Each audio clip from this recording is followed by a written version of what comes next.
বিচার দেরি হচ্ছে কেন? তাজুল আমার দিকে অবাক হয়ে তাকা বলে, স্যার কোথায় দেরি হচ্ছে? আমরা যে শুনানির জন্য যে 1 মাস সময় দিল, বলে স্যার আপনি এটা কি বলতেছেন? নর্মালি তো 3 মাস সময় দেওয়ার কথা।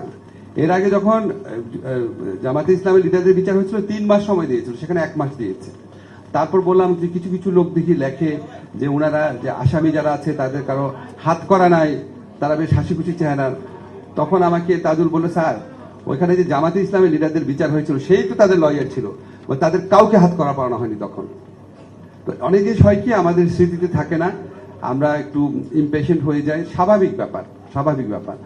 আর এই মতিউর রহমান আখন ভাই বললো, আসার সময় শুনলাম যে আগেরটা বিচার হতে লাগছে 2 বছর, এটা তো সবকিছু রেডি ছিল। কিছুই রেডি ছিল না রে ভাই।